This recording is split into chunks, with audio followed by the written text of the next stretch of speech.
apply pre-wrap this way, that's stupid. Don't do that. Let's go like that. No, not like that. And just work your way all the way down to the bottom. You can do a figure 8, or you can just kind of make it nice and snug. Close that gap.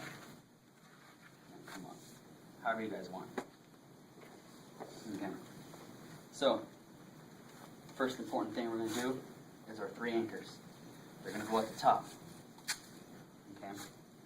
They're going to go probably about a finger or two's width right underneath the actual fat belly part of the cat.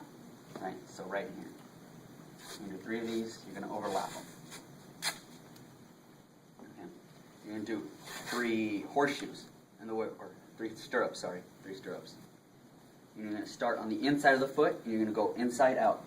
And what we're going to do is we're going to cover the malleolus and stay underneath the hard part of the calcaneus. We're not getting in the soft tissue, we're not getting in the arch, into the hard part. You're going to come up across, and it's going to kind of pull and just give us some support. This is also a check rein, right? Just like that. And now we're going to end up fanning the next 2. Right? That's going to go in front. It's still going to go over the malleolus. It's still going to go into the calcaneus. And because this one fanned in front, naturally it's going to want to fan behind on this side, still covering the malleolus on this side.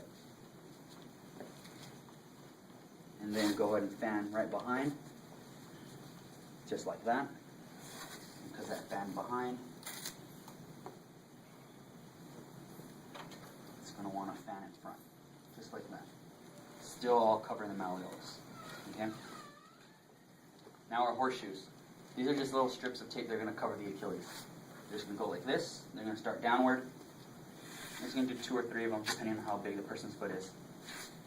And their whole purpose is to either support the Achilles just a little bit and help keep the tape down, this tape from coming up. Okay? We're good so far? Mm-hmm. All right. Now this is the hard part. We have our heel locks or our figure 8s. Some people call them differently in other places. I use them interchangeably. The only thing is the figure 8 is continuous and you don't rip tape until you're done. Right? So the way our heel lock is going to work, you're going to start here, right above the malleolus, not straight down, kind of at an angle. Okay? We're going to come around the Achilles, underneath the calcaneus, back to where we started, and around the foot once, you're going to rip. That's one heel lock. Okay? Now you can go ahead and mirror image it on the other side. Keep your foot like this the whole time, by the way. You're going to go ahead and mirror image it, right? Behind the Achilles, underneath the calcaneus, back to where you started, around once. Right? That's 2 heel locks. You need to do 4. Now, instead of ripping, you can just keep going all the way around. You don't rip your tape here. You just do one of these, right? You just do that, and that's the 2 heel locks already. You can go ahead and knock that out. You can do that. That's the way that's going to work. All right, I'll show it to you one more time. Even though this is just extra, we only need to put 2 of those on each side.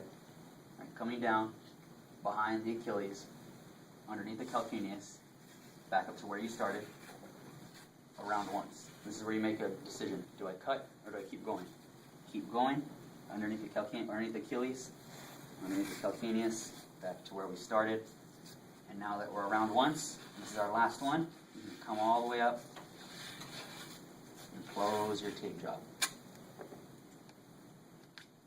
All right. That's it.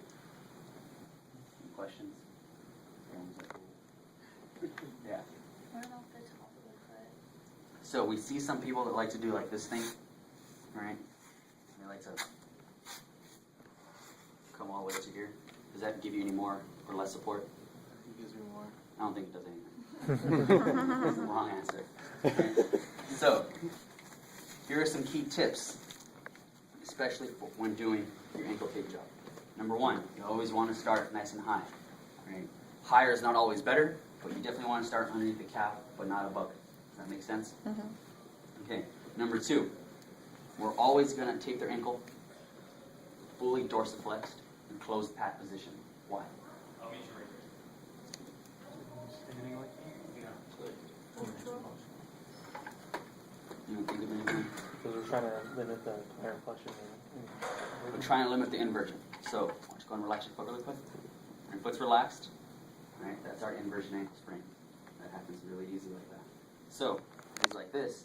The foot's already jammed, closed pad. There's a bony block happening, and it doesn't want to move. It's stuck in that location.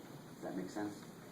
So when it's here, it's already naturally more stable than relaxed. When it's down here, when you can sprain an ankle like that, go back up.